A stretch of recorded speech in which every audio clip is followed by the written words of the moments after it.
Votre attention s'il vous plaît. Cet élément est en lingala et en swahili. Contactez-nous pour savoir s'il est aussi disponible en la langue de votre préférence. Veuillez aussi noter qu'il est en audio uniquement. Dépourvu de ce fait d'image originaire. Évangileéternel.com Le site de l'Évangile éternel.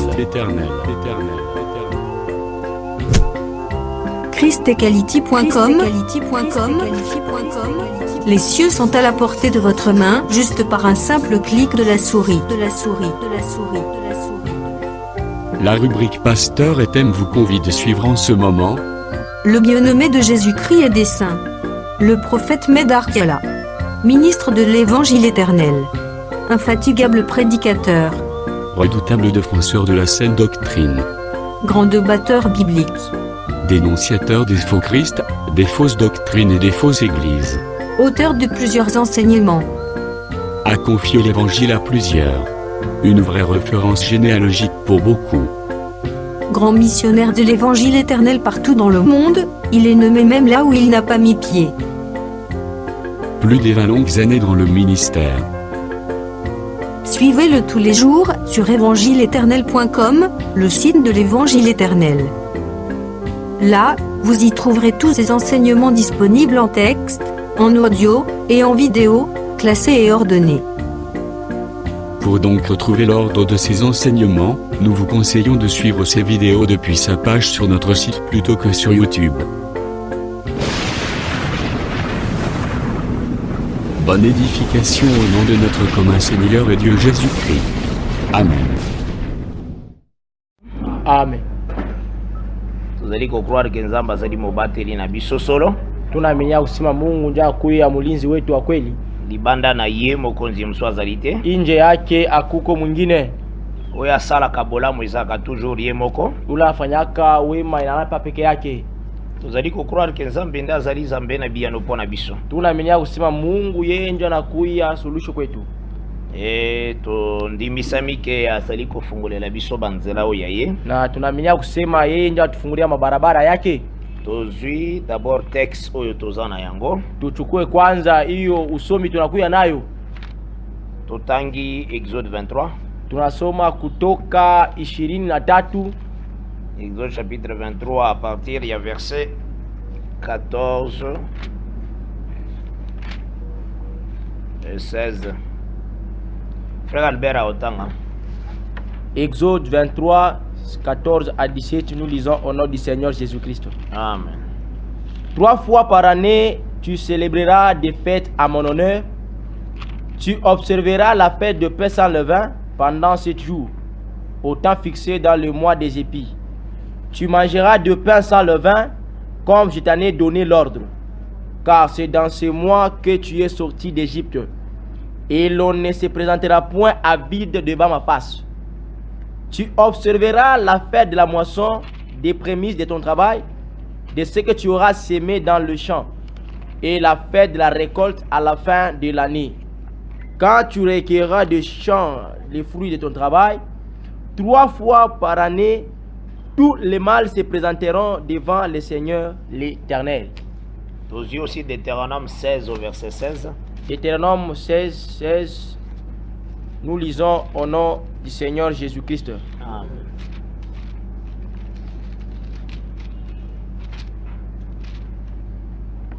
Trois fois par année, tous les mâles d'entre vous se présenteront devant l'Éternel ton Dieu, dans le lieu où il choisira, à la fête de pain sans levain, à la fête des semaines et à la fête des tabernacles.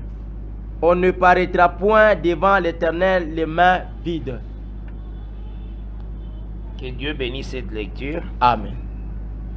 Tozali croire que c'est le Seigneur nda azali kosangisa biso jour après jour. Tunaaminia kusema ni Bwana ndiye etukusanya siku kwa siku. Et puis le Seigneur asangisaka pona ko bénir. Na Bwana anakusanyaka njuu abariki. Et nous savons que la bénédiction du Seigneur c'est son explication. Na tunajua kusema baraka ya Bwana inakuwa ni utafsiri. Parce que Christ et Jésus est la bénédiction. Du Kristo Yesu anakuya baraka. Azali explication de la loi des psaumes et le prophète. Anakuya utafsiri ya sheria, mazaburi na manabii. tozalaki kotambola d'abord na Genèse chapitre 2. Tunaanza Mwanzo kutembea na kitabu ya Mwanzo sura yake ya pili. Totalisaki Tulionesha ce que le Seigneur a talisaki biso sur voici les cieux. ile Bwana alituonesha kwa ile anasemezea tazama Les mambingu, origines des cieux et de la terre. machanzo ya mambingu na udongo. Tolobelaki yango. Tushakuisemezea. Et puis ezalaki na bandeko mususu to balandi ba audio ba poser aussi ba question. Kulikuwa bandugu bengine balifata hiyo audio banapika maswali. Parce que totalisaki que Ndio tulionyesha kusema ozwa Genèse 1 kuchukue Mwanzo sura ya kwanza même Genèse 2 hata Mwanzo sura yake ya pili eza ensemble. inakuya pamoja. Tosebazaki na verset 3 ya Genèse 2. Tulisimamia wala tulibeba msingi pa mstari ya 3 ya Mwanzo sura ya pili. Tozotanga ngo lisusu parce que eza question ya bandeko mususu bapozaki ngai. Tuko na isoma tena ndio nakuya maswali banduku benye balipika hiyo. Parce que tolobaki qu'à chaque fois ceux qui toza na question, mutaza na question ya kuposer. Ndio tulisema wakati yote kama mtu yuko na swali anaweza kupika swali. Tokomemango toujours dans l'assemblée po batu nyonso bakwa koyokango. Na tutaileta paka makutano njoo watu wote waishikie. Parce que na parlé na ngana exposé na talisaki que jardin d'Eden eza œuvre ya 3e jour. Ni mkusema kwangu nilisema bustani ya Eden nakuya kazi ya siku ya 3. On a bandeko mususu bazaki ko comprendre que ozala œuvre 6e jour ou bien œuvre ya libanda ya bajour wana. Bandu benye bakwanze kuelewa wanaanza kuzania nakuya kazi ya siku ya 6 wala inje ya masiku ya umbile. Mais to confirmaki d'abord. Lakini tuhakikisha kusema Na verset 3 ya Genèse 2 ya mstari ya 3 ya Mwanzo sura ya pili. Frère Albert a otanga ngo d'abord. Genèse 2 le verset 3, nous lisons au nom du Seigneur Jésus-Christ. Amen. Dieu bénit le 7e jour et il le sanctifia, parce qu'en ce jour, il se reposa de toute son œuvre qu'il avait créée en la faisant. Tozali kotalisa que Dieu créé en faisant. Tunaanza kuonesha kusema Mungu anaanza kuumba mkufanya. Donc esika bakomi formé, pale banandika kutunga, na esika bakei créé, c'est la même chose. Banandika kuumba inakuwa ni kitu kimoja. Donc le Seigneur azosangisa ngo ye moko. Ni Bwana yeye kusanya peke yake. Maintenant sasa totalisaki boye na tulionesha hivi tangu tozwaki Genèse chapitre 2 wakati tulichukua Mwanzo sura ya pili le verset 5 mstari ya 5. Genèse 2, 5, nous lisons au nom du Seigneur Jésus-Christ. Amen. Aucun arbuste de champ n'était encore sur la terre, et aucun herbe de champ ne germait encore, car l'Éternel Dieu n'avait pas fait pleuvoir sur la terre, et il n'y avait point d'homme pour cultiver le sol.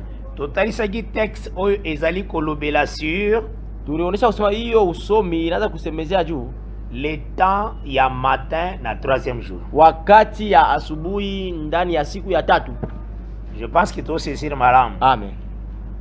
Et puis totalisaki que na tunaanza kusema il y a terre et terre. Kuna kuya udongo na udongo. Donc Jésus-Christ est terre. Yesu anakuwa udongo. Comme aussi Moïse est terre. Vile Musa naye anakuwa udongo. Mais Moïse a terre oyoyo balobi que aucun arbuste de champ de germain. Musa anakuya hiyo udongo, anasema aukuya hata muti moja ya shamba inaanza kuota. Là tozwaki Romains 3 verset 10. Pale tulichukua Warumi sura yake ya 3 mstari ya 10. Tubandelaki d'abord kotalisa les herbes. Tunaanza mwanzo kuonesha majani. L'arbre ezali kobota bien talisaka nini? Muti ile unazala mzuri inaoneshaka nini? Là totangaki Proverbe 11 verset 28 bakotanga ngo. Kule tulisoma Mezali sura yake ya 11 11 verset 28 mstari ya 20 na nani? Et puis Proverbe Psaume chapitre 1 verset 1 à 3. Tangana Proverbe 11 verset 28. Proverbe 11 28, nous lisons au nom du Seigneur Jésus-Christ. Amen. Celui qui se confie dans ses richesses tombera, mais les justes verdiront comme le feuillage. Voilà. Les justes verdiront comme le feuillage. Topesaki aussi Psaume chapitre 1 verset 1 à 3. Psaume chapitre 1er 1 à 3. Nous lisons au nom du Seigneur Jésus-Christ. Amen. Heureux l'homme qui ne marche pas selon les conseils des méchants, qui ne s'arrête pas sur la voie des pécheurs, et qui ne s'assit pas en compagnie de moqueurs, mais qui trouve son plaisir dans la loi de l'Éternel et qui la médite jour et nuit. Il est comme un arbre planté près d'un courant d'eau qui donne son fruit en sa saison et dont le feuillage ne flétrit point. Tout ce qu'il fait lui réussit. Donc c'est que tu dois comprendre que on compare les justes na ba herbe. Ile tunaelewa bali lenganisha wenye haki na majani. Na plante ezali ko verdir très bien. Kwa hiyo muti unatosha majani mabichi vizuri kabisa. Ça place bazo comparer ba juste. Ndio pale wewe unalinganisha wenye haki. Donc tant que tomoni que aucun arbuste de champ ne germe sur la terre. Wakati tu kunaona kusema akuya ta muti moja iliyote hapa mdogo. Là total ici clairement que ezali temps du matin au troisième jour. Pale tu unaonesha vizuri kusema na kuya ni wakati ya asubuhi ya ndani ya siku ya tatu. Po signe wana ezalaki kotalisa que juu hiyo alama inaanza kuonesha la vie uzima nano ye na kati na batute na tinete le juste babima. Hiyo uzima ayakuya ndani ya bantu njuu ifikirie kuonesha bantu yenye haki. Ensuite na kisha totalisaki mouvement ya Nzambe ndenge Nzambe azotalisa. Tulionesha kutenka kwa Mungu vile mwenyewe naonesha. Azokende kotalisa ke kuenda kuonesha kusema Jésus Christ aussi aza terre. Yesu Kristo naye anakuwa udongo. Yango nalobelaki la terre ekoti na mai 2 fois. Ndio nilisemezea kusema udongo ingia ndani ya maji mara mbili. Parce que mama aza aussi comme les eaux. Juu mama naye anakuwa kama maji. Tangu Moïse azaki na kati ya mama seka azaki na kati ya mai. Ni kusema Musa wakati alikuwa tumboni ya mama yake ni kusema alikuwa ndani ya maji. Mimi nalibuma mama na yeye. Anatoka ndani ya tumboni ya mama yake. Et ensuite bagenda ikotika yeye encore na mai. Kisha baada kumweka tena mu maji na yaya na yeye. Kwa dada yake. Etangu la fille ya Farao azwakaye. Wakati binti wa Farao alimubeba. Eke mena zongaki na maboko ya mama na yeye. Na wakati alio tena mikono ya mama yake tena. Kombo ezobima njina kunatoka ezaki kombo par rapport ya juro bazwa kie na mai. Ilikuya ni njina kulinganisha na ile siku alimtosha ndani ya maji. Wezolo ba retirer des eaux. Banasema anatoshewa upya ndani ya maji. Tirer de nouveau. Ni kusema anatoshewa upya. Tozomona aussi Jésus azaki na kati ya Marie. Tukununa Yesu naye alikuwa ndani ya Maria. Abimi anatoka akoti na Jordan. Anaingia ndani ya Yordani. Tanga zobi ma Jordan. Wakati unatoka ndani ya Yordani. C'est vraiment la terre qui sort encore des eaux. Inakuya kweli udongo inatoka ndani ya maji upya. Tomonaki la manière la pluie descendre. Na tuliona mfano ile vula ilishuka. Les cieux s'ouvrit. Mbingu ifunguka. Les cieux s'ouvrit, cela veut dire la pluie des eaux bêta. Wakati wanasema mbingu inafunguka ni kusema mvule unapika. Là na Matthieu 3 à partir déjà verset 11 tena verset 13. Pale ni Mathayo sura ya 3 kwanza mstari ya 11 kufika paka ku 13. Totanga ngo.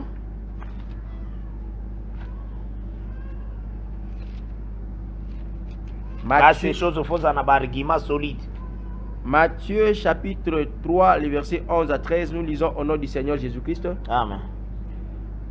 Moi, je vous baptise d'eau pour vous amener à la repentance, mais celui qui vient après moi est plus puissant que moi, et je ne suis pas digne de porter ses souliers, et lui, il vous baptisera du Saint-Esprit et de feu. Il a son vent à la main. Il nettoyera son air et il amassera son blé dans les greniers, mais il brûlera la paille dans un feu qui ne s'éteint point. Alors Jésus vint à la Galilée au Jourdain vers Jean pour être baptisé par lui. Mais Jean s'y opposait en disant: c'est moi qui ai besoin d'être baptisé par toi, et tu viens à moi. Jésus lui répondit: laisse faire maintenant, car il est convenable que nous accomplissions ainsi tout ce qui est juste. Et Jean ne lui résista plus. Dès que Jésus eut été baptisé, il sortit de l'eau, et voici les cieux s'ouvrir, et il vit l'Esprit de Dieu descendre comme une colombe et venir sur lui. Oui, c'est ça la pluie qui descend sur la terre appelée maintenant Jésus. Là, nous devons comprendre qu'après cette œuvre, selon Genèse 2 verset 5. kulinganisha na Mwanzo sura ya pili mstari Il ya faut 5. que des herbes ebima na mabele, ça va. Inabidi majani itoke pa udongo. Mais ces herbes-là sont comparables au juste, juste. Na hiyo majani inalinganisha watu wenye haki. Yango na pesa kibino Esaïe 53 verset 10. Joko ni wakaburia Isaya 55 mstari ya 10. C'est la postérité. Inakuya ni uzao ya mwenye haki. Mon frère Albert Aotangango. Ésaïe 53, le verset 10, nous lisons au nom du Seigneur Jésus-Christ. Amen. Il a plu à l'Éternel de les briser par la souffrance. Après avoir livré sa vie en sacrifice pour le péché, il verra une postérité et prolongera ses jours. Et l'œuvre de l'Éternel prospérera entre ses mains. Donc, après avoir livré sa vie au péché, Kisha kutoa uzima wake juu ya zambi, bazolo bela sacrifice à Christ, na bila semezia juu ya sadaka ya Kristo, il verra sa postérité. atona uzao. Omoni voir cette postérité, Unakuona hiyo uzao, ce sont des gens justifiés. inakuya ni bantu utiliwa haki, Donc, ce sont comme des justes. inakuwa kama wenye haki. C'est ça la terre. Inakuya Histoire, udongo ya jioni, ils ont manifesté des herbes. inaonesha majani. Mais il faut faire très attention avec la Bible. Lakini inabidi kukeba ange na Biblia. Le Seigneur azoloba encore Bwana unasema tena quelque chose na Genèse 2. kintu kimoja na Mwanzo sura ya pili. Tozui Genèse 2, Tunachukua Mwanzo sura yake ya pili verset 8 mstari ya 8. na verset 9. Genèse chapitre 2, 8 et 9, nous lisons au nom du Seigneur Jésus-Christ. Amen. Puis l'Éternel Dieu planta un jardin en Éden, du côté de l'Orient, et il y mit l'homme qu'il avait formé. L'Éternel Dieu fit pousser du sol des arbres de toute espèce, agréables à voir et bons à manger, et l'arbre de la vie au milieu du jardin, et l'arbre de la connaissance du bien et du mal. Awa simbanga malam. Hapa unishike vizuri. Quand on parle que Dieu a fait pousser du sol les arbres, Wakati tunasema Mungu anaotesha kupitia udongo mamiti, le Seigneur azalaki na eloko mususu te ya kosala, fala yebisa yo encore Bwana sikuwa kitu kingine ya kufanya, ilibidi akuonyeshe tena. ke azwi jardin aye kotia wana na kati. Nikisema anachukua bustani anakuwa uyeka pale, Elobelaka bilembo kitoko ya Nzambe. inasemezeaka hiyo maalama mzuri ya Pour Mungu. les herbes nyonso koma juste, il faut jardin azala présent aussi. Juu hiyo majani kwenye haki inabidi bustani kwe pale. Est-ce que simbanga malamu? Unanigusa, uneshia vizuri. Si Jésus-Christ n'est pas en toi, tu ne peux pas être juste. Kama Kristo ashiko ndani mwako hautakuwa mwenye haki. Quand Jésus-Christ aye aza seme na kati na yo, Wakati Yesu Kristo anapandwa alors ndani yo mwako, bengami juste. kule wanakuja wewe mwenye haki. C'est ça le mouvement kasalaki, Ndio anakuja kutenga alifanya pale. à faire pousser Anaotesha miti, biloko, majani na miti mais azui jardin atie. na anabeba bustani anaweka. Il répète toujours le même mouvement: je ne vous laisserai point orphelin, je serai toujours avec vous. Eko na nzula mkutenga moja moja kwa kusema sitawachia kama wayatima, nitakuya pamoja nanyi. Est-ce que aussi mangelo wanazolo ba? Unanishika vizuri kitu nasema. Donc bakoye kobenga tous ces herbes justes Bwana wote majani yote wenye haki, si les jardins sont présents. kama bustani iko pale, Ces jardins-là, c'est son corps aussi. na hiyo bustani inakuwa ni mwili yake. Lolenge moko aussi. Mfano moja moja, Alobaki un peu de temps vous ne verrez plus, un peu de temps vous me wakati verrez, kiloko amteniona na wakati hiyo car mtaniona, je serai en vous. juu nitakuya ndani mwenu. Ozola na malam. Amen. Donc tu peux être juste s'il est là. Ni kusema unaweza kuya mwenye haki Ce sont wakati des yako pale. mouvements kasalawa. Inakuya na makutenga alifanya kule ngambo. Et ces choses, ça les mis au troisième jour. Na d'abord. hivi vitu ilifanya siku ya tatu kwanza. Ata azo faire pousser sur toute la terre des herbes. Hata kama unaotesha pa udongo mzima majani, Mais sengele asala bino mouvement qui a quitté un jardin. ilibidi afanye kutenga kumoja, anashusha bustani. Parce que dans la suite des temps, il kozala nde bongo. Juu wakati ya kumbeza Soka kwa lobi vile, ka sauver bino, kama na sana nimiokoa, il doit être obligé. inabidi akuwe C'est kati que yenu. ça. Ndio inakuya hiyo.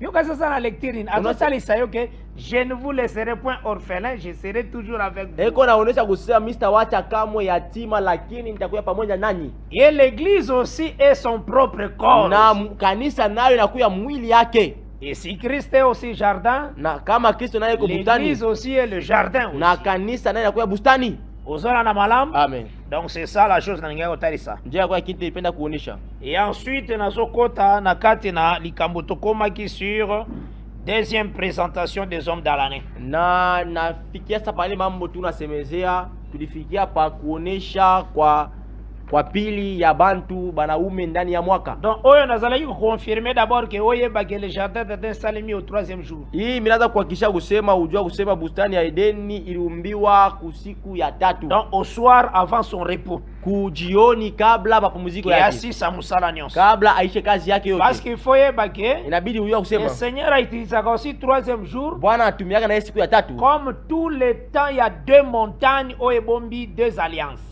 Kama wakati yote ya milima mbili inafichika ndani mwake maagano mbili. Montana Sinai na Montana Sion. Ya Sinai na mulima ya Sayuni. Nyonso atali sanga aussi comme troisième jour. Yote mbili anaoneshaka kama mais montagne moko abimisengo comme matin ya troisième jour. Na mulima moja anaitosha kama asubuhi ya siku ya tatu. Montagne muso abimisengo soir ya troisième jour. Na mulima ingine anaitosha kama jioni ya siku ya tatu. Et atali si montagne ya liboso comme matin et produire le côté. Anaonesha hii mulima ya Sinai kama asubuhi haikuzali kinta kimoja. Et c'est ce qu'a répété qui na sixième jour. Ndio ile alianzula kusiku ya sita. On a kotali sake asalaki les animaux matin. Ndio ya kuonesha kusema alifanya banyama asubuhi. Tangu balobeli na 1 Corinthiens 2 à partir à verset déjà 14 ukitina se. Wakati bona sema na Wakorinto wa kwanza sura ya pili mstari ya 14 washuka kule chini mpaka 17. L'homme animal ne comprend pas les choses de l'esprit. Ya kusema muntu nyama asielewake bitu ya roho. Topesaka témoignage à Deutéronome 29. Kuleta ushuda ya kumbukumbu la Torati 29. Le verset 4. Mstari ya 4. Moïse azolobaka dia conduire yo na désert. Musa anasema Mungu alimiongoza ndani ya jangwa. Pesa kio jamais un cœur pour comprendre. Lakini asukabulie moyo ndio ufikirie mkuelewa. Or celui qui ne comprend pas c'est un animal. Japo ula sielewe anakuya ni nyama. Yango nde ezotalisa aussi que ndio naonesaka nayo kusema l'œuvre kasalaki na 6e jour au matin ezo répéter l'état oyo terre ezali na 3e jour au matin. Hiyo kazi alifanya ndani ya siku ya sita asubuhi iku na nzulula njia kuonesha kazi ilifanyika asubuhi ndani ya siku ya tatu. C'est une autre forme. Inakuya mfano nyingine wale ali nyingine. Parce que tozo comprendre malamu. Amen.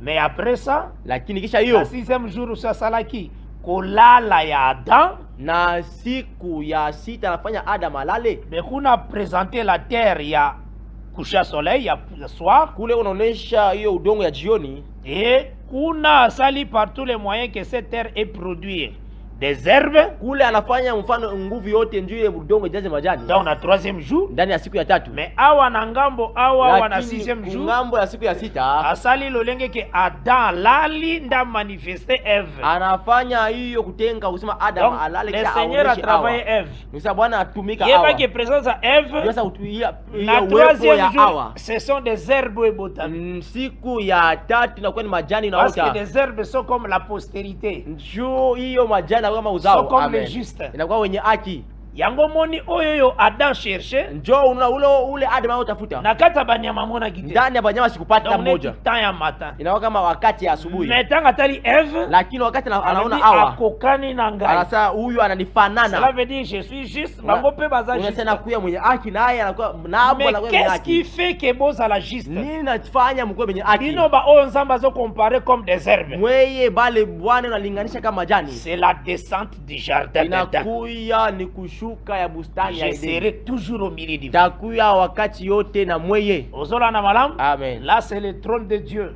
Pala kwani enzi ya Mungu. Je pense qu'avec ça quand même tosimbi quand même malam. Na hiyo Nazania tunashika vizuri kabisa. Et le Seigneur a soko se déverser aussi à l'église na lolenge wana. Na Bwana eko na jitambukiza ndani ya kanisa. L'église aussi ezoza la manifester comme un jardin d'Eden. Na kanisa inaoneshwa nayo kama bustani ya Edeni. Comme une source fermée. Kama hiyo chemchemu yenye kufungwa vizuri. Isikao salite kotakate. Kule buchafu abunyaje kamwe. Maintenant tokei na likambo ya présentation des hommes. Sasa tunaenda na mambo ya kuonesha ya banaume.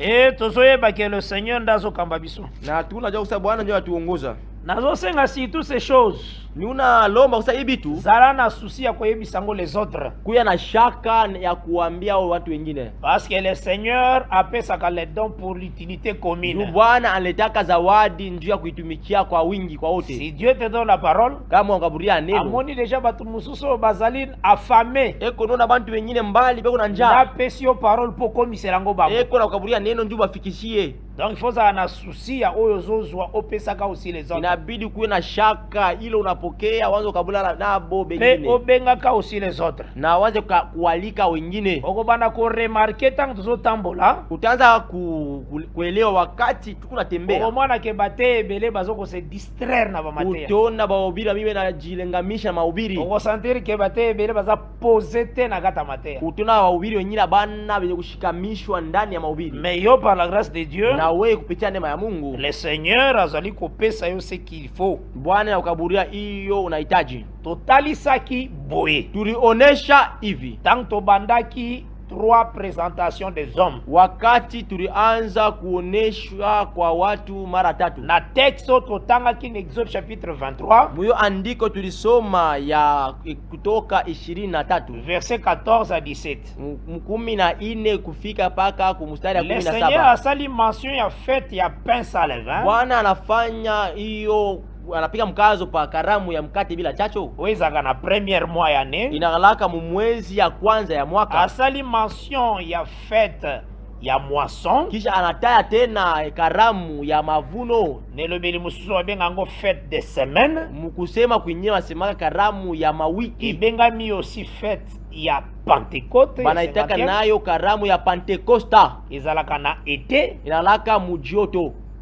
Alors alobili aussi la fête de la récolte. Kisha anakusemezea hiyo karamu ya mavuno ya matunda ya mvinyo. Ebengami aussi comme fête de tabernacle. Banaita nayo kama karamu ya maema. Yango nazalaki kotalisa boye ke Jo kule miraanza kuonesha hivi. soki omoni cette fête de l'Éternel na Lévitique 23, Kama unaona makaramu 7 ya milele Mwalawi 23. le Seigneur azana eloko azolobela. Bwana anakuwa na kitu anasemezea pale. Tango a placé 3 fêtes Wakati anapanga tena makaramu 3 na kati ya année pour na 3 présentations ndani des ya hommes. mwaka njuu ya kuoneshwa mara 3 ya batu. Totalaki texte yango soki tozongeli yango Kama tunairudia tuliona kusema Exode 23 verset 14 Exode 23 na 15. 14 à 15, nous lisons au nom du Seigneur Jésus-Christ.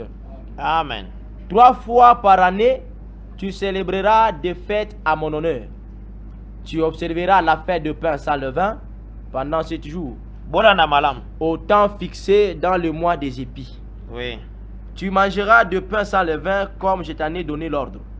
C'est dans ce mois que tu es sorti d'Égypte, et l'on ne se présentera point à vide devant ma face. Simba malam. Shika vizuri. Dieu parle de ça. Mungu anasemezea njua hiyo. Poazolobake na mwa wanande vous êtes sortis de l'Égypte. Eko nasema ni ndani ya hiyo mwezi njoo mulitoka ndani ya Misri. Nazalaki kotalisa bino que toutes les 3 fêtes que le Seigneur a présentées awawa Nilianza kuwaambia usema hiyo makaramu 3 yote Bwana anaonesha hapa. ezali ko cacher la résurrection. Siku nafichika ndani mwayo ufufuko. Donc tangu peuple aza na Égypte, Wakati taifa lakuwa ndani ya Misri, kozala na Égypte, kuya ndani ya Misri, le Seigneur azalaki na besoin que peuple abima na Égypte, donc asekwa. Bwana alikuwa anahitaji taifa itoke kule Misri, ni kusema ifufuke. Nelobeli mususu a enfant azala enfanté. Kusema kwingine azaliwe.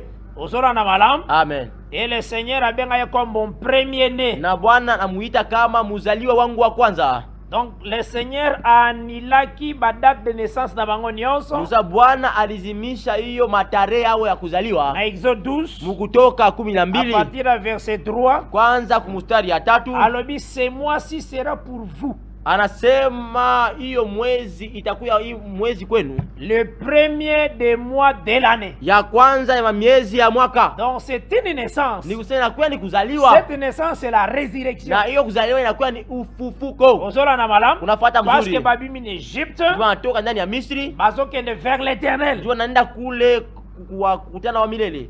Aujourd'hui, nous comparer l'Égypte au monde. Leo tu alinganisha Misri na ulimwengu. Tangu naza na monde, Wakati mnda na ulimwengu, na kati ya vinyonso ya salite, na ndani ya maisha yote ya je suis mort quoique vivant. naku ya mwenye kufwa ingawa nakuwa Mais naishi. il faut naître dans la parole. Inabidi nizaliwe ndani ya Nelo neno. beli mususu na segwa. Kukusema kwenye nifufuke. Ozola na malam. Amen. Donc c'est ça la première étape ya kobimana Égypte pour na kokende vers l'éternel. Ndio nakuya kipindi ya kwanza kutoka Misri kwenda kule kutana wa milele. Yango tolobaki première présentation. Ndio tulisemezea njia kuonesha wa kwanza. Israël respectait cela. Israeli anaanza kuheshimia hiyo. Omoni lokola liyango na sorti. Unaona vile anayambatanisha na kutoka. Ça va? Amen. C'est que na kati nango il y a de la mort à la vie. Ni kusema ndani mwayo unakuya kutoka Sorti de kifo l'Égypte. kwenda kuuzima. C'est ça première présentation ça va. Ndio nakuya kuoneshwa kwa kwanza Dans l'année. ndani ya mwaka. Continuez comme ça lecture Exode 23.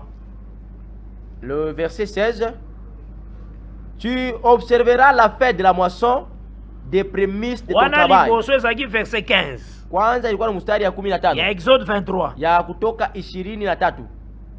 On va présenter première fête ya présentation fête de pain sans levain. Kule wanaonesha karamu ya kwanza, kule wataonesha bantu inakuwa karamu ya mikate bila chachu. Maintenant verset 16 et Exode 23. Verset 16, nous lisons au nom du Seigneur Jésus-Christ. Amen. Tu observeras la fête de la moisson des prémices de ton travail, de ce que tu auras semé dans les champs, et la fête de la récolte à la fin de l'année, quand tu recueilleras des champs les fruits de ton travail. Ozomona awa balobeli fête à moisson. Aba semezia mavuno ya Or ngano. comme moissonner c'est aussi la résurrection. Japo kuvuna na kuya ni ufufuko. Là totangaki 1 Corinthiens 15 à partir à verset 37. Pale tulisoma wa Korinto wa kwanza mustari ya 37. Wakati wanaotesha mbegu, wakati unatoka, Dieu lui donne un corps. na Mungu amkaburia mwili. Et c'est pour ça na malam. Amen. Nazolo ba 3 présentations au nyo c'est ba résurrection. Niko nasema hii makonesho tatu yote na kwa ni ufufuko. Tangana l'écriture na pesiona. 1 Corinthiens 15 le verset 37. Nous lisons au nom du Seigneur Jésus-Christ. Amen. Nous commençons au verset 35. Oui. Mais quelqu'un dira, À partir du verset 35. OK. comment les morts ressuscitent-ils? Et avec quel corps revient-il? Insensé. Ce que tu sèmes ne reprend point vie s'il meurt. Et ce que tu sèmes, ce n'est pas le corps qui naîtra. C'est un simple grain de blé peut-être, ou de quelque autre semence. Puis Dieu lui donne un corps comme il lui plaît, et à chaque semence, il donne un corps qui lui est propre. Voilà. Donc, na lero corps ezobimawana, Kwa wakati mwili unatoka, Paul a comparango na résurrection. Paulo analinganisha na ufufuko. Et troisième fête aussi, Na karamu ya tatu et nayo vous allez toujours fête ya récolte. itakuwa nayo karamu ya mavuno. Et ça récolte, Inakuwa ni pa mavuno ya figuier, ya ya vigne, ya mzabibu, ya toujours mzeituni. récolte. Inakuwa pa mavuno. Ça va. Amen. Tu comprends malamu hein? Twaelewa vizuri. Donc récolte zaka lié aussi na résurrection. Ni kusema mavuno inambatana na ufufuko. Nde toyaki na parole ya Jésus-Christ. Ndio tulikuya mkusema kwa Kristo. Avant toloba eloko ya lobi, Kabla tuseme kintu alisema, tozwaki nanu Genèse 5 verset 24. tulichukua Mwanzo sura ya 5 mstari ya 24. Totanga ngo encore tanga. Genèse 5, le verset 24, nous lisons au nom du Seigneur Jésus-Christ. Amen. Enoch marcha avec Dieu, puis il ne fut plus parce que Dieu l'ait pris. Voilà. Donc là, tomoni Enoch akei panzambe. Pale tuna Enoch anaenda kwa Mungu. Après, tozwaki 2 Rois chapitre 2 verset 11. Kisha tulichukua Wafalme wa pili sura yake ya 11. 2 Rois 2 verset 11. 2 Rois chapitre 2, le verset 11, nous lisons au nom du Seigneur Jésus-Christ. Ah. Comme il continuait à marcher en parlant, voici un char de feu et des chevaux de feu les séparèrent l'un de l'autre. Et Élie monta au ciel dans un tourbillon. Ok. Élie monta au ciel. Eliya akapanda mbinguni. Après tozwi texte ya Jean 3 verset 13. Kisha tunachukua usome ya Yohano sura ya 3 mstari ya 13. Jean 3 Verset 13. le verset 13, nous lisons au nom du Seigneur Jésus-Christ. Amen. Personne n'est monté au ciel, Oui. si ce n'est celui qui est descendu du ciel, le Fils de l'homme qui est dans le ciel. Nde tolobi boye. Pourquoi Jésus maintenant aye koloba? Ndio tulisema hivi, kwa nini Yesu anakuwa kusema Personne n'est monté au ciel. akuko mtu hata mmoja alipanda mbinguni? Or tozana l'écriture ya Genèse 5:24, Tunakuya na maandiko ya Mwanzo sura 5:24. tozana 2 Rois chapitre 2 verset 11. Tunakuya Wafalme wa pili sura ya pili mstari ya 11. Ah, par là, il fait bisto répondre. Pale inabidi tuelewe, tujibu Toujours en respectant des écritures. mpaka mkuheshimia maandiko. Nde tozali d'abord kotalisa boye Ndio que tunaanza kuonesha hivi, la Bible ezalaka présentée par deux rois. Biblia inaoneshwaka na wafalme wawili, Baroi mibale ya minene. wafalme wawili wanene. Roi moko eza Saul, Mfalme mmoja alikuwa ni Saulo roi mosusu eza David. na mwingine akuya ni Daudi. Ba même roi wana place ya Saul bako présenter Moïse, Ku wale wafalme wawili kufasi ya Saulo wanaweza kuonesha Musa, place ya David tolobeli Christ. na fasi ya Daudi tunasema Kristo. D'abord tozwi exposé Kwanza na tunachukua acte 13. hiyo kuhubiri ya Matendo ya Mitume 13. Notre frère Paul Tunabeba usemi ya ndugu Paulo tanga azali kolobela makambo ya Nzambe. wakati anaosema mambo ya Mungu. Acte 13. Matendo ya Mitume 13. Obandi à partir ya verset 21. Acte 13, 21, nous descendons, nous lisons au nom du Seigneur Jésus-Christ. Amen. Ils demandèrent alors un roi, et Dieu leur donna pendant 40 ans Saül, fils de Kis, de la tribu de Benjamin. Puis l'ayant rejeté, il leur suscita Acte pour 13, Tobani na verset roi 21. David, auquel il a rendu ce témoignage. J'ai trouvé David, fils d'Isaïe, homme selon mon cœur, qui accomplira toutes mes volontés. C'est de la postérité de David que Dieu, selon sa promesse, a suscité à Israël un sauveur qui est Jésus. Ozo remarqué que Unaona kusema na lecture mkusoma il y a frère Paul ya ndugu Paulo tanga osa la lecture na ye wakati afanya usomi wake atangaka barua mibale. anasoma paka wafalme wawili, Mais soko ozwi livre ya chronique okomona barua baza ebele. lakini wakati achukua kitabu ya mambo ya siku tuona wafalme weko wengi kabisa. Je pense bozolanda malamu. Nadhani mnaelewa vizuri. Barua mibale atanga wana baza barua type oyo bazali kogarde signe ya deux alliances. Wale wafalme wawili anachukua inakuya na wafalme weko kama maalama bena linda ndani mwao hiyo maagano mbili. Nelobeli mususu place ya Saul tozolobela na Moïse aussi c'est un roi. Kusema kwingine fasi ya Saulo tunachukua tunaweka hapo Musa na yeye akawa mfalme. Donc tolobeli Saul ou Moïse. Tunasema Saulo wala Musa. Là na Deutéronome 33 Pala kwa ni kumbukumbu la Torati verset 4 na 5. Salasini na tatu mustari ya ine. Nous lisons au nom du Seigneur Jésus-Christ. Amen. Deutéronome 33 verset 4 et 5. Deutéronome 33, 4 et 5, nous lisons au nom du Seigneur Jésus-Christ. Amen. Moïse nous a donné la loi, héritage de l'assemblée de Jacob. Il était roi en Israël quand s'assemblaient les chefs du peuple et les tribus d'Israël. Ok. Bah confirmer puisque que Moïse était un roi. Bah toi kisha kusema Musa alikuwa mfalme. Jésus-Christ aussi le roi. Na Yesu naye alikuwa mfalme. Uzola na malam. Unafuata mzuri. Et Moïse aussi. Na Musa naye. C'est lui le serviteur de l'Éternel. Yeye ndio anakuya mtumishi wa milele. D'après Hébreux chapitre 3. Kulinganisha na Waebrania sura yake ya 3. Obande à partir du verset 1 tina verset 5. Hébreux 3, 1 à 5, nous lisons au nom du Seigneur Jésus-Christ. Amen. C'est pourquoi, frères saints, qui n'avait pas à la vocation céleste, considérez l'apôtre et le souverain sacrificateur de la foi que nous professons, Jésus qui a été fidèle à celui qui l'a établi comme le fut Moïse dans toute sa maison.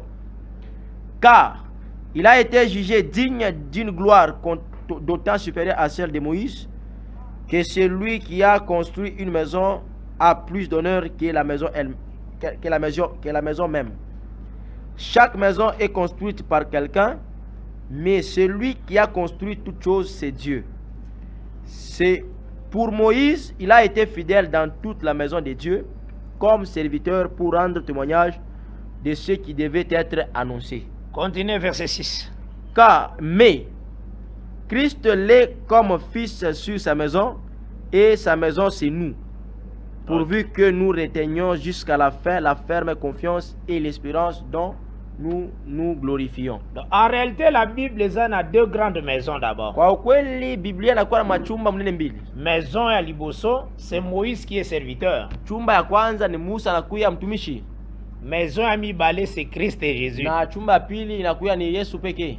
Donc bango nyonso mibale wana bote wawili bale moko na ndako ya liboso mmoja mchumba ya kwanza. La maison wane kozala présentée comme le peuple Israël, na ile chumba inaonyesha kama taifa Israeli. Ikozala présentée comme le sacerdoce qui était avant comme Lévitique. Iko naonyesha kama ukuhani ilikuwa kabla wanaita ukuhani wa Lawi. La maison ya mibale kozali représentée comme aussi église, na chumba ya pili inaonyesha kama kanisa, comme aussi un sacerdoce royal, kama ukuhani ya kifalme. Donc na maison ya liboso ezana Moïse, mchumba ya kwanza mnakuya Musa, na maison ya mibale c'est Christ et Jésus, na chumba ya pili nakuya ni Kristo Yesu. Or japo le serviteur watumishi bakomparaka aussi na ngombe, wanabalinganishaka na ngombe. Ozora na malam. Amen. Joseph azwaki songe, Yusufu donc songe à Pharaon plutôt. Yusufu Farao akachukua ndoto na Genèse chapitre 41 Mwanzo 41 tomoni ke Pharaon amonaki 7 ngombe ya minene. Tunaona Farao akaona wangombe 7 wa autaki pe komona 7 ngombe ya oyekonda, kisha anaona wangombe wenye kukonda sana. Je pense que eloko nazana ngo besoin ezaka ka ngombe, nazania kintu nakuwa nakyo hitaji mpaka ngombe. Est-ce que vous avez un malam? Amen. Il faut aussi que Moïse azaka aussi comme une mère. Inabidi Musa analaka mama. Christ aussi azaka comme une mère. Christ na analaka mama. Est-ce que vous avez un malam? Amen. Maintenant il faut na yo yebane tozotambola. Lakini inabidi na wewe uyue vitu atembea. Présenta ki ngombe comme une année epai ya Joseph. Banaonesha ngombe kama mwaka moya kwa Yusufu. Et le fait que zalaki 7 ngombe alobaki 7 ans. Vile ilikuwa ngombe 7, alisema ni miaka 7. Donc ngombe azobomba toute une année. Ni kusema ngombe unafinika ndani mwake mwaka mzima. Place nazolinga na komande yango wana. Pale napenda kufikia ni pale. Akendeki boye muke pona kolinga ko récupérer mutu nyonso ata ebi parole te. C'est ça mon grand souci quand je travaille. Nilitembea hivi njia kukokota mtu wote hata kama siwe neno njoo na kuya shaka yangu. Na hivi ke batu nyonso lolenge nyonso pe bazoya koyoka pe bakozwa pe ba audio bakoyoka. Nyosa bantu mfano yote bena kwa kushikia na watachukua ma audio watashikia tena. Il faut kotambola lolenge ya koyede mutu nyonso parvenir place bino bozali. Inabidi kutembea njoo kusaidia mtu wote afikie fazi mwiko. C'est ça le grand souci à travail. Njoo na kuya lengo shaka kubwa ya kazi. Donc Moïse azo incarné toute une année. Ni kusema Musa anafinika mwaka mzima. Et Jésus-Christ aussi aza une année. Na Yesu naye anakuya mwaka. Maintenant dans une année où est Moïse, lakini ndani ya mwaka ile nakuya Musa, il y a 3 présentations des hommes dans l'année. Kuna kuya kuoneshwa kwa bantu mara 3. Ozora na malamu ndenge yango ezaleli. Unaifuata mzuri vile nakuya. Donc c'est ce qu'il faut comprendre. Je inabidi uelewe. Mais ezalaki tout simplement ombre. Lakini ilikuwa tu kimvuri. Natanio soneti ya Moïse. Na wakati yote ya Musa, tozomona ba présentation esalemaki. Tuliona makuoneshwa ifasika. Na niveau ya batu bakende tomoni Enoch, ya bale bantu walipanda tunaona Enoki, tomoni Eli, tunaona Elia. Mais mutazo clôturer l'année na ngambo na c'est Jésus. Na ule inamaliza hiyo mwaka kwa ni Yesu. Yango Jésus Christ. Yesu naye peke. Tanga zalaki na tawana. Wakati wao ile wakati. Alobi qui est dans les cieux. Anasa nana kwa kule mbinguni. Ozora nanga malam. Amen. Qui est dans les cieux. eko ndani ya mbinguni. Natalisi d'abord, personne n'est monté au ciel. Lakini anataka kuonesha kusema akuko mtu kule mbinguni. Ça va, tous comprendre madame. Amen. Si ce n'est que le Fils de l'homme qui est descendu du ciel. Kama ayuko mwana wa mtula anataka kushuka mbinguni. Donc azotalisa na ba oyo baza ba homme sur la terre. Eko naonesha kusema bale bantu beko sa bantu wanaume. Aucun homme a se présenté na ciel qui est le temple du Seigneur. Hakuna hata mtu mmoja wala mwanaume asha kujionyesha kwa hekalu na kuya kuenzi ya Bwana. Est-ce que tozora nanga madame? Amen. Mais maintenant sengeni na oye baboye que Sasa na inabidi uyue hivi. c'est en Jésus dans l'année appelée l'année à grâce. Ni ndani ya mwaka ya neema, ndani ya Yesu. Il faut 3 présentations vraiment isalema. Njoo mune inabidi makuoneshwa 3 ifansike. Ça va? Amen. Ndeto bandaki kotalisa d'abord première présentation. Tunaanza kuonesha kwanza kule kuoneshwa kwa kwanza. Oyo eza comme la temps ya pain sans levain. Inakuya mwakati ya karamu ya tozwaki texte na biso na Matthieu 27. Tulichukua usomi yetu ya Mathayo 27. Osalaka lecture nango à partir de verset 50. Tutafanya usomi kina verset 55. Matthieu 27 50 à 55, nous lisons au nom du Seigneur Jésus-Christ. Amen.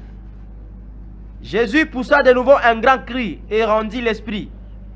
Et voici le voile du temple se déchira en deux, depuis le haut jusqu'en bas. La terre trembla, les rochers s'épandirent, les sépulcres s'ouvrirent et plusieurs corps de saints qui étaient morts ressuscitèrent. Étant sortis des sépulcres, après la résurrection de Jésus, ils entrèrent dans la ville sainte et apparurent à un grand nombre de personnes. Oui. Là, tomonaki première présentation. Pale tuliona kuoneshwa kwa kwanza. Tozwaki aussi Jean 17. Na tulichukua Yohano sura 17. Na Jean 17, Yohano 17, totanga ngo à partir du verset 1. Jean 17, à partir du verset 1er, nous lisons au nom du Seigneur Jésus-Christ.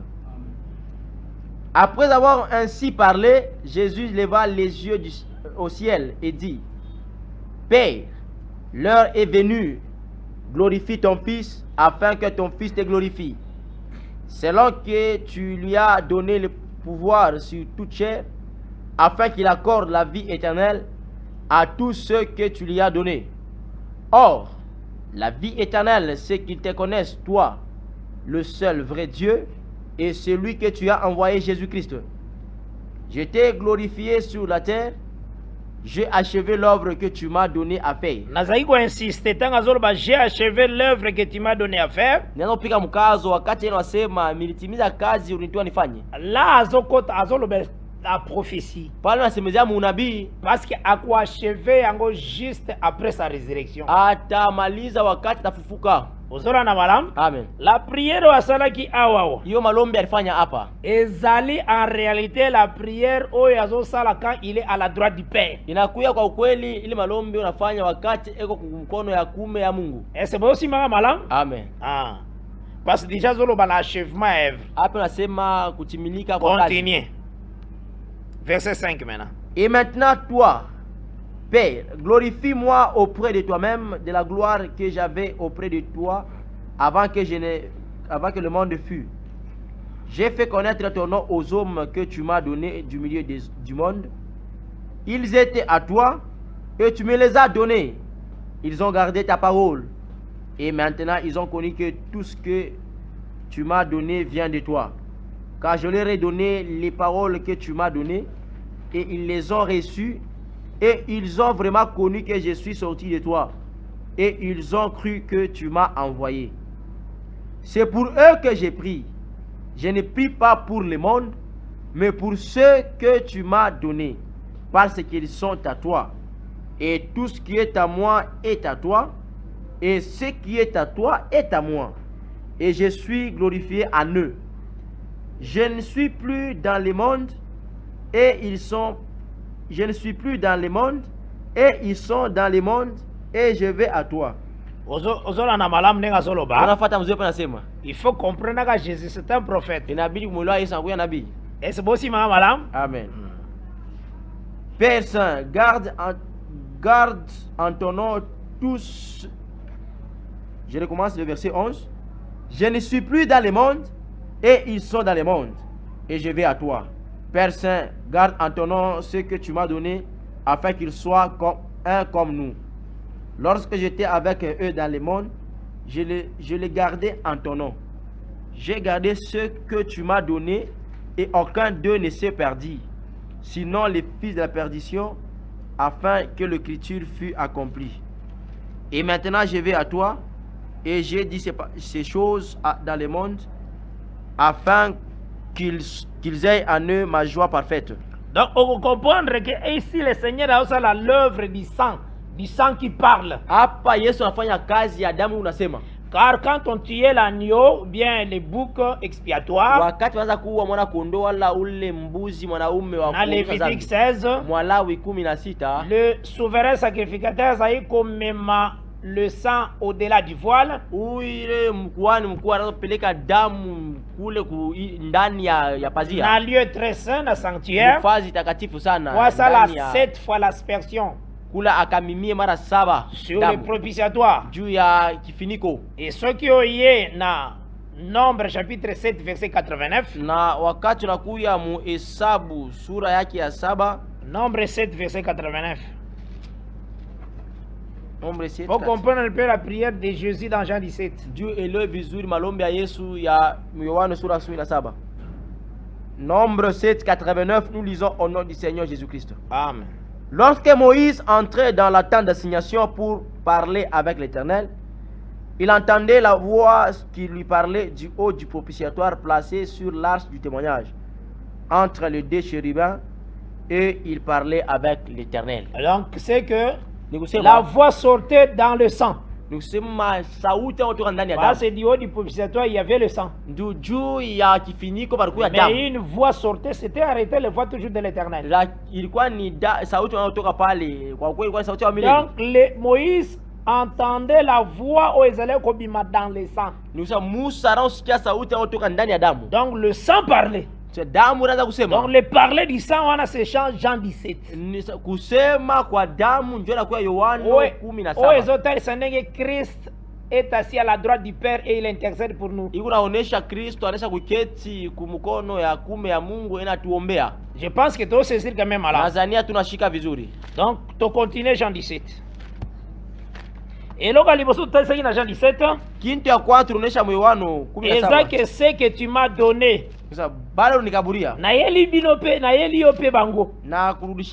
regarde, je les ai gardés à ton nom. C'est une présentation devant l'Éternel. Amen. Ceux qu'il a présentés là, ce sont des apôtres. Mais dans les apôtres, nous tous nous sommes là. On a Jean 17 bien. Hein? Parce que Jean 17 a confirmé clair que moi-même je me sanctifie. Donc c'est ça le sabbat qui s'est sanctifié. Afin que eux va sanctifier par ma parole. Mais comment va sanctifier par la parole? C'est ça, totanga qui dans Luc chapitre 4. Quand le Seigneur a salaki d'abord lecture, c'est très important. Luc chapitre 4, 16 à 21, nous lisons au nom du Seigneur Jésus-Christ. Amen. Il se rendit à Nazareth où il avait été élevé, et selon sa coutume, il entra dans la synagogue le jour du sabbat. Il s'éleva pour faire la lecture, et on lui remit le livre du prophète Ésaïe. L'ayant déroulé, il trouva l'endroit où il était écrit: L'Esprit du Seigneur est sur moi, parce qu'il m'a oint pour annoncer une bonne nouvelle aux pauvres. Il m'a envoyé pour guérir ceux qui ont les cœurs brisés, pour proclamer aux captifs la délivrance, aux aveugles le recouvrement de la vue, pour envoyer libres les opprimés, pour publier une année de grâce du Seigneur. Oui. Ensuite, il roula le livre, les remit au serviteur et s'assit. Asali lecture debout. Anafanya usomo wenye kusimama. Après kangi livre. Anafunga kitabu. Azongi siango. Anainulisha. Et s'assit. Kisa akaketi.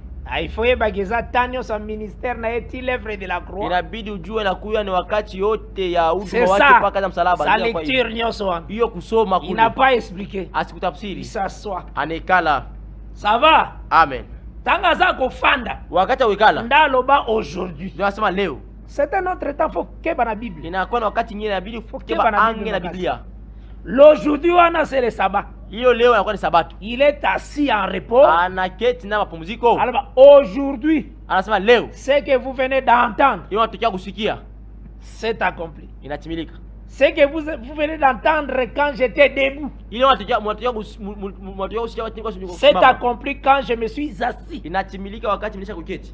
Uzola na Bible nenge za. Amen. Il faut keba kama kasi na Bible. Inabidi keba ange na Biblia. À la position debout, Eko mwile mfano kusimama. apesi explication te. Asilete usafsiri. Metanga comme na position assise. Wakati afika muali ya kuikala ndio analeta tafsiri sasa. C'est pourquoi nous disons qu'au 7e jour, Dieu se reposa. Ndio tunasema kusiku ya saba Mungu C'est ça sa position assise. Ndio nakuya hiyo hali yake ya Mais kukala. il vous sanctifie par sa parole. Lakini anawatakasa kupitia neno. Lui-même est sanctifié. Ndio peke yake mwenyewe anaisha Uzola na malamu. Amen. Donc c'est ça d'abord. Ndio nakuya kwanza. Nde yango Paul azwa qui ne faisait 2. Ndio ile Paulo alichukua mwa Efeso sura ya Le pili. verset 6 na 7. Mstari ya 6 Awa d'abord tozo kotalisa ko répéter un peu première présentation. Hapa Ça va? tunazulula kuoneshwa kwa kwanza. Ephésiens 2, 6 à 7, nous lisons au nom du Seigneur Jésus-Christ. Amen. Il nous a ressuscités ensemble. Oui. Et nous a fait asseoir ensemble dans les lieux célestes. Voilà. En Jésus-Christ. Ah. Afin de montrer dans les siècles à venir l'infinie richesse de sa grâce par sa bonté envers nous en Jésus-Christ. OK. Donc c'est que tozo mona. Tunaona Maintenant on va présenter qui va apôtre. unavyoonyesha mitume Biso pe tozo na kati. na shie tu ndani Yango mwao. maintenant Paul azoloba, nous sommes assis ensemble avec lui. Ndio kule Paulo anasema tunaketi pamoja naye Ressuscités ensemble. tunafufuka pamoja. C'est ça dans la première présentation. Ndio nakuya mkuoneshwa wa kwanza. Donc nous sommes là-bas au trône avec Christ. Tunakuya kuenzi na Kristo. Ça va? Amen. Maintenant, nde totalisa ki lelo beli na biso Na ndio tunaonesha mkusema kwetu que Christ et Jésus Kristo Yesu aza aussi les prémices. anakuwa naye kama malimbuko. Selon 1 Corinthiens 15 verset 20-21. Kulinganisha na Wakorinto wa kwanza 20 na 21. Et surtout le verset 20. 1 Corinthiens 15, 20, 21, nous lisons au nom du Seigneur Jésus-Christ. Amen. Mais maintenant, Christ est ressuscité des morts, il est les prémices de ceux qui sont morts. Voilà. Car puisque la mort est venue par un homme, c'est aussi par un homme qu'est venue la résurrection des morts. Ok. C'est que tout le monde que Christ est comme prémisse. Yetu tunaona Kristo anakuwa kama malimbuko. Donc fête des gerbes. Anakuwa kama hiyo karamu ya Yango malimbuko. pe na kati nango eza aussi présentation. Na hiyo ndani mwake tunakuwa kuoneshwa. Et parce que biso nyonso toza na kati na ye. Juu sisi wote tunakuwa ndani mwake. Mais soko tangi maintenant Lévitique 23. Na wakati tunasoma Walawi 23 bako compter 7 semaines. Batabalula mawiki Na tamena ya moisson. 7 wakati ya mavuno. Yango tozotali secrétaire ya moisson. Ndio tunaonyesha wakati ya mavuno. Ndenge naexplikaki Viemiri la fois passée. fasilia wakati Les ilipita. atanions sur la explication la loi, les psaumes et le prophète. Inakuwa ni wakati yote ya maelezo ya sheria, mazaburi na manabii. L'église azobike la moisson. Kanisa iko na ishi yo karamu ya Parce mavuno. que totalisaki yango Juu tulionyesha hiyo na Jean chapitre 4. Yohana sura ya 4. Tant totangaki à partir du verset je pense 31 ou bien 33. Wakati tulisoma Zwango na avant Lévitique tosalika mention. Walawi Il y a 7 semaines. tunataya tu njuu Tokotanga yango tuoneshe sima. hiyo mawiki 7. Parce que moi j'aime beaucoup la lecture. Napenda sana usomi. Jean chapitre 4, nous lisons à partir du verset 32 au nom du Seigneur Jésus-Christ. Amen. Mais il leur dit, j'ai à manger une nourriture que vous ne connaissez pas. Les disciples se disaient donc les uns aux autres, quelqu'un lui aurait-il apporté à manger? Jésus leur dit, ma nourriture est de faire la volonté de celui qui m'a envoyé et d'accomplir son œuvre. Ne dites-vous pas qu'il y a encore 4 mois jusqu'à la moisson? Voici, je vous l'ai dit, levez les yeux et regardez le champ, qui déjà blanchissent pour la moisson. Celui qui moissonne reçoit un salaire et amasse des fruits pour la vie éternelle, afin que celui qui sème et celui qui moissonne se réjouissent ensemble. Voilà. Car en ceci, ce qu'on dit est vrai. Autre est celui qui sème et autre est celui qui moissonne. Je vous ai envoyé moissonner ce que vous n'avez pas travaillé. D'autres ont travaillé et vous êtes entrés dans leur travail. Maintenant regardez. Sasa tazama. Esengeli nangana kotisa le ministère ya Jérémie. Inabidi ningishe hiyo huduma ya Yeremia. Parce que tous les prophètes parlaient de Christ. Jua nabii wote wasemea juu ya Kristo. 1 Pierre chapitre 1 soloba. Kitabu ya Petro. Nalobaki tokotanga nanu écriture moko na Lévitique 23 totanga ngo nanu ya cette semaine. Tuisome kwanza. Après to continuer. Na likambo ya ministère ya Jérémie. Ya mawiki saba kisha tuendelesha. Parce que chaque fois que tolobi écriture il faut totanga yango. Wakati tunasema andiko vitu isome. Par la grâce de Dieu. Kupitia na Mungu. Lévitique 23 à partir du verset 15, nous lisons au nom du Seigneur Jésus-Christ. Amen. Depuis le lendemain du sabbat, du jour où vous apporterez la gerbe pour être agité de côté et d'autre, vous compterez 7 semaines entières. Ok. Vous compterez 50 jours jusqu'au lendemain du 7e sabbat. Et vous ferez à l'Éternel une offrande nouvelle. Voilà. Donc, au monique, compter à 7 semaines. 7 semaines, on a fait des semaines. Ou bien fête ya moisson. Wala karamu ya mavuno. Nakati ya fête wana moisson. Ndani ya yo karamu ya mavuno. Ndepe baosa la présentation encore des hommes. Ndio nafanya kuoneshwa tena kwa batu. Nde totali saki ke 7 semaines wana. Wiki saba. Une semaine zaka na 7 jours. Wiki moja inakuwa na masiku saba. Kama lobi 7 semaines. Kama unasema wiki saba. C'est que c'est 49 jours. Ni kusema kuya masiku 49. Ça va? Amen. Kobanda départ ya Christ Jésus comme prémisse. Kwanza kwenda kwa Kristo kama malimbuko. Na kati ya première présentation. Ndani ya kuoneshwa kwa kwanza. Vous compterez 7 semaines. Mutahesabia mawiki saba. Donc les 7 semaines wana nyoso. Usema mawiki saba yote. C'est 49 jours. Inakuya masiku 49. Ya moisson. Ya mavuno. Or tozwaki yango. Japo tulichukua hiyo na langage ya tabernacle ndenge zalaki installé depuis Exode 40 verset 16 à 17. Mukusema vile bariweka ema kutoka sura ya 40. Ozora na malam. Amen. Donc kobanda tawana kwanza wakati ema iliwekewa Exode 16 kutoka Exode 40 40 verset 16 à 17. Mustari 16 au 17. Inatuonyesha kusema le tabernacle zalaki établi na premier jour ya premier mois de la seconde année. Biblia unasema ema iliwekewa siku ya kwanza ndani ya mwezi ya kwanza ya mwaka ya pili.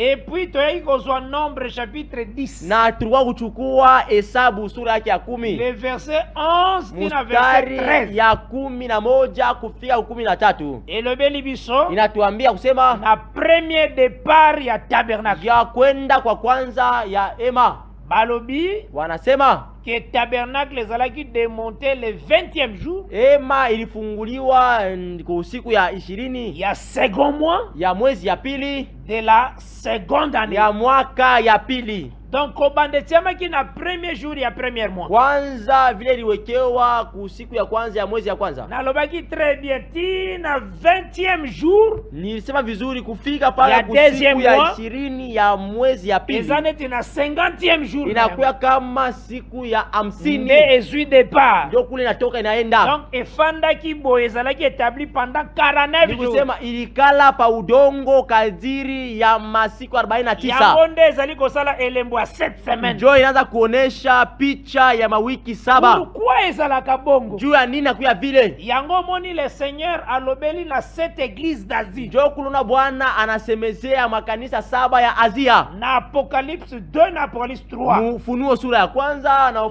sura ya pili na sura ya 3. La vigne sur église sur la terre. Maisha yote ya kanisa udongo. Depuis ba Pierre. Kwanza ba Petro. Kibiso. mpaka sie ezosala comme 7 églises. Tunafanya kama makanisa 7. Ozola na malam? Amen. Mais nyonso eza na kati ya une seule église. Lakini yote inakuwa ndani ya kanisa moja. Eso bosi manga malam? Amen. Ezosala neti 7 semaines. Tunafanya kama wiki 7. Pona nini? Njua nini? Chaque église eza na chiffre 7. Kila kanisa inakuwa na namba 7. Chaque église eza na chiffre 7.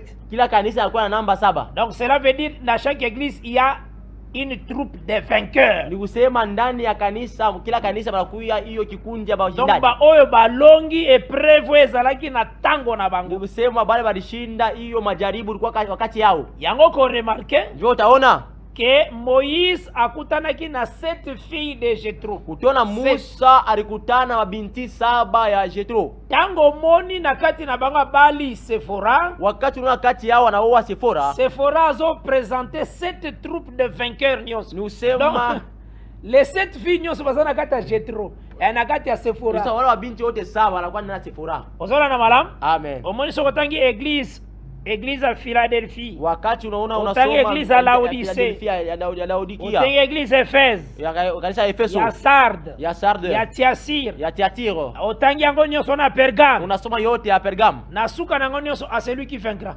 Mwisho ya wote à celui qui vaincra. Ula tashinda. Donc ata épreuve nini kuoza. Hata kama utakuwa majaribu kani. Il y a la troupe de vainqueurs. Unakuya kinkundi ya washindaji. Ba vainqueurs wana nde bazo porter chiffre 7. Wale washindaji ndio navala hiyo namba 7. Alors comme eza cette église, ndio kwa kanisa 7. Tozomona 49 jours. Tunaona masiku 49. Bozora na malam? Amen. Kote ate lokola bande konangana lingaka bango makasi babranamiste. Usiobiri sababu vile bandiko wanapendaka sana babranamiste. Kaza bande konangana premier Adam. Inakuwa bandiko wao mu Adam wa kwanza. Kaza na souffrance mingi in écriture. Wanakuya na mateso na mvuruko mwandiko. Abazolo bake Paul la lera salaki musala abika kite. Sasa Paulo wakati alifanya kazi asikokolewe. Waliteya ya frère na bango. Inakuya mahubiri ya ndugu yabo. Et aujourd'hui ba Pierre babika kite. Unabeba sawa Petro wakokolewe. Mena bazai kozela mois ya février na 1963. Wanaochunga mwezi ya pili 1963. Nde ba Pierre bayoka bapel na bango Pierre présent. Ndio Petro anashasa benamwita atika présent. Donc ba Pierre bakota na perfection. Sasa siku wa Petro aliingia mu ukamilifu. Eza jo frère Branham azote ya leso. Ni siku ndugu Branham na ubiri. Totanga azote ya baso. Wakati ubiri maumiuni. Ba très attentif na 1963. Na usikilivu 1963. Sasa bakotanga kombo na ye. Kadi watataji yake. Na baada kutu balo ba. Na baada wataritaya. Chezo. Un frère Branhamiste sincère habilité ya wana. Ndugu Branhamiste akwenda na yeye mahubiri. Ayoki Paul ayoki babengi présent. Sasa acha Paul amuta présent. Akangi na 1963 je suis sauvé. Analalamika siku ila 1963 sasa naokolewa.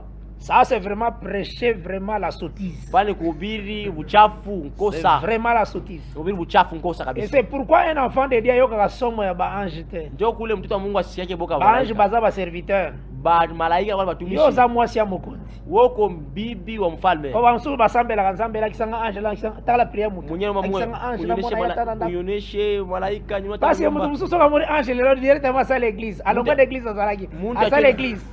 Abano sana matewanyaji. Akione malaika anaanza ndio maana anaanza kanisa yake anaanza maushuda. So tuni frère Corneille yepa mona kime. Ukuze ndugu Cornelio. Ayebisi yake tinda batu na Jope. Ba masa tuma bantu kule ku Jope. Agenda kobenga Pierre poate yo malaba na nzela nango kobika. Ba kuitie Petro akuhubiri maneno ya okolewe. Donc ce qui Corneille azalaki mutuma kasi. Kama Cornelio kwa kichwa nguvu. Abi lokola sina moni ange bikana sala borna ngai. Bisha kuna malaika acha anze kintu kyangu. Azui baba sala église. Anika mabicha anaanza kanisa yake. Abandi Yesu azali yao. Anaanza Yesu azali yao. Anga za la sauveté. Asikufie kwa kwa za na message kamona ki ange. Arefa kwa na mujue ndio malaika. Or lite ya salie zalaki na maboko ya mutu. Japo okovu iko mikono ya mutu. Na maboko ya Pierre. Mikono ya Petro. Ezalaki na ange te. Haikuwa mikono ya malaika. Ange yebisi etinda nde babenga butoyo na nzela na yende okoyoka malobo kobika. Malaika anamwambia sasa tuma mtu akuitie ole mtu kupitia misemo atakwambia utaokolewa. Okokomona ange. Unaona malaika. Paul avait dit. Dieu Paul alisema. Même si un ange venait. Hata kama malaika anakuya. Soka annoncer quelque chose ça contraire na oyo totei. Kama anatangaza kitu kwa kinyume ile tuhubiri.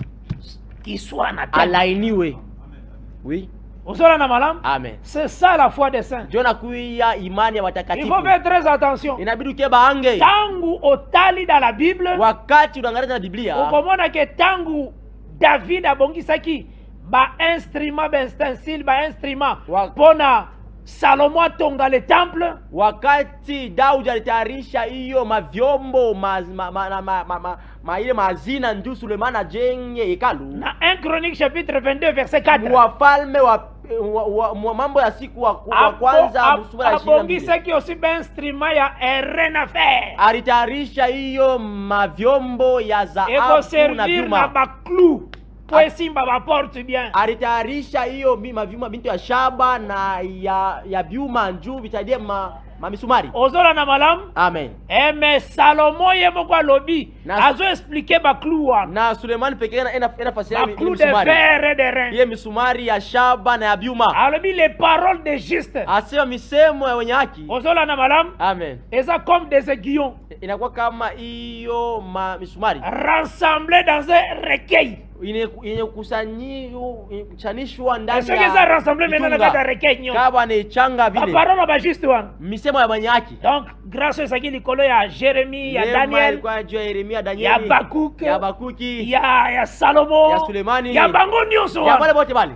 Ozo, ce sont des aiguillons. Inakuya ni ezaba arme moko kosakarate. Inakuya ni mais quand on rassemble ça, wakati wanachanga. C'est ce que Ecclésiaste 12 ezolo. Ndio Mhubiri sura 12 unasema. Kamba bonzambe ndenge yango ezala. Mambo ya Mungu inakuya. Azala quelque chose dans ngolo bana. Kuna waki ndapenda usema pale. Ecclésiaste 12 le verset 13 nous lisons au nom du Seigneur Jésus-Christ. Amen. Les paroles de sages sont comme des aiguillons. Oui. Et rassemblés en un recueil. Les recueils là c'est le corps de Jésus hein. Je viens d'aller rouler, il est question de moi. Rassemblés. Oui. Elles sont comme des clous plantés. Donnés par un seul maître. Voilà. Ils sont comme des clous plantés.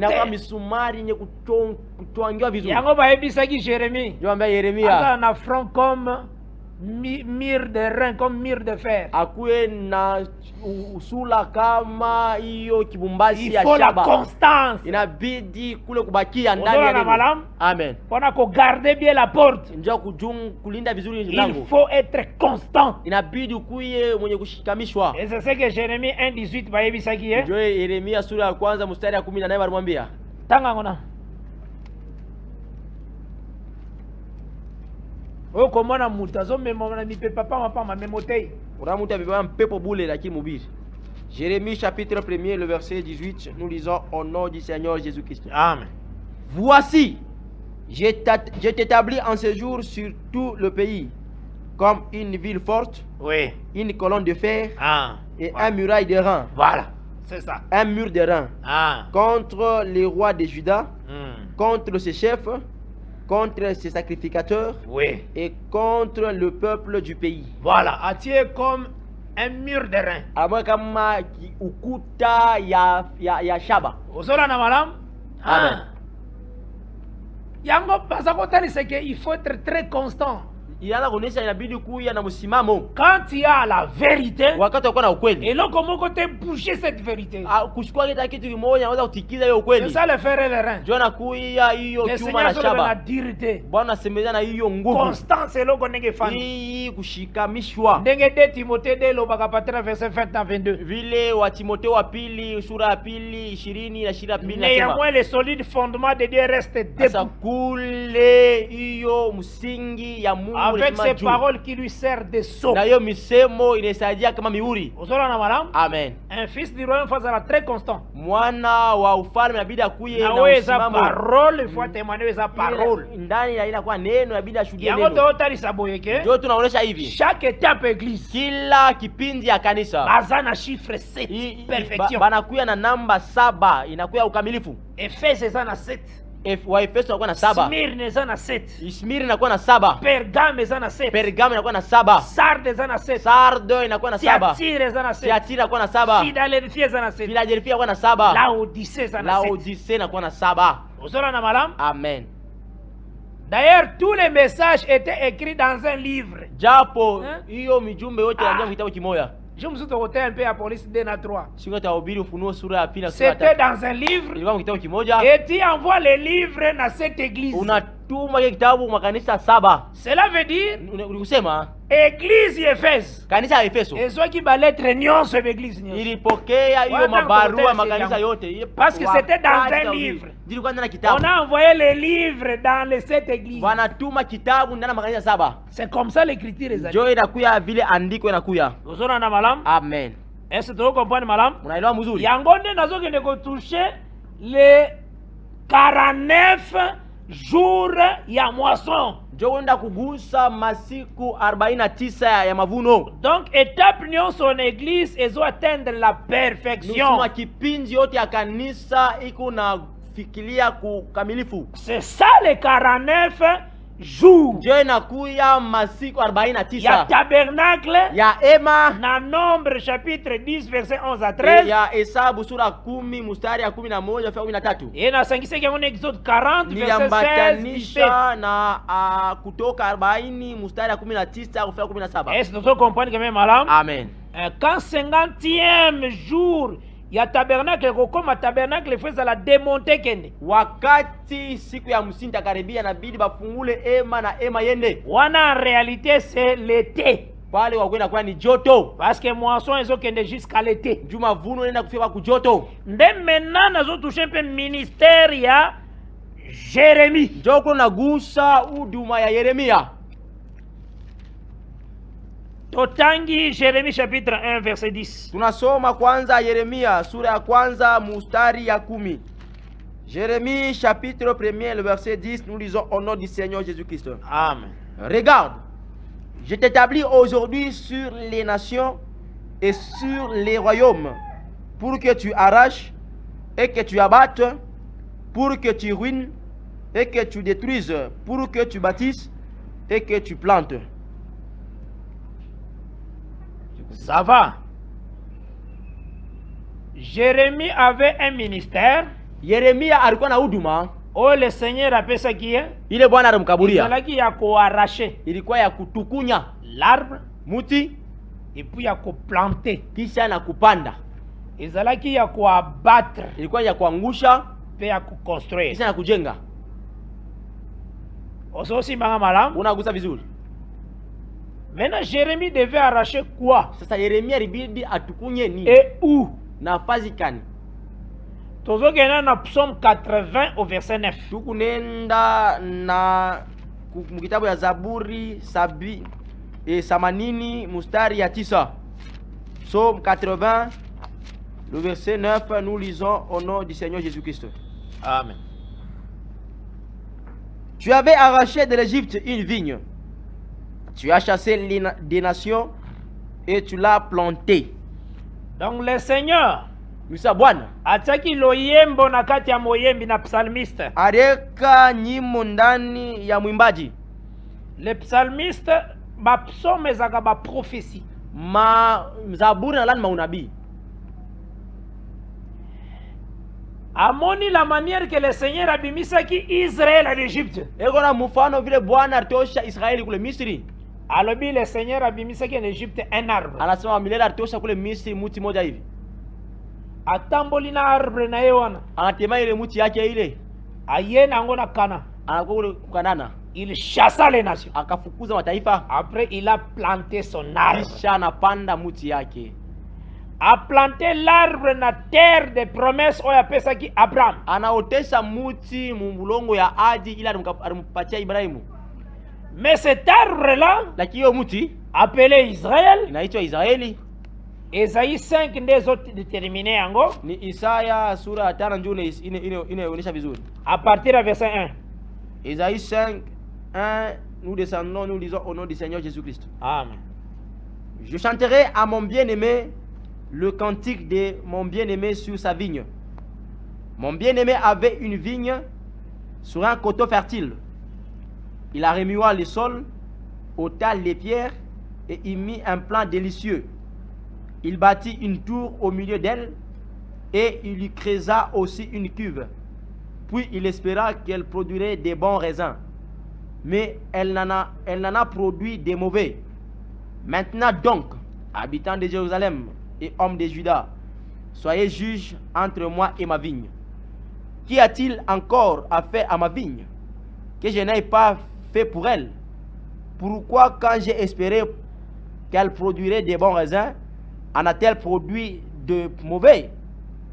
Je vous dirai maintenant ce que je vais faire à ma vigne. J'en arracherai la haie pour qu'elle soit broutée. J'en abattrai la clôture pour qu'elle soit foulée aux pieds. Je la réduirai en ruine. Elle ne sera plus taillée ni cultivée. Les ronces et les épines y croîtront. Et je donnerai mes ordres aux nuées, afin qu'elle ne laisse plus tomber la pluie sur elle.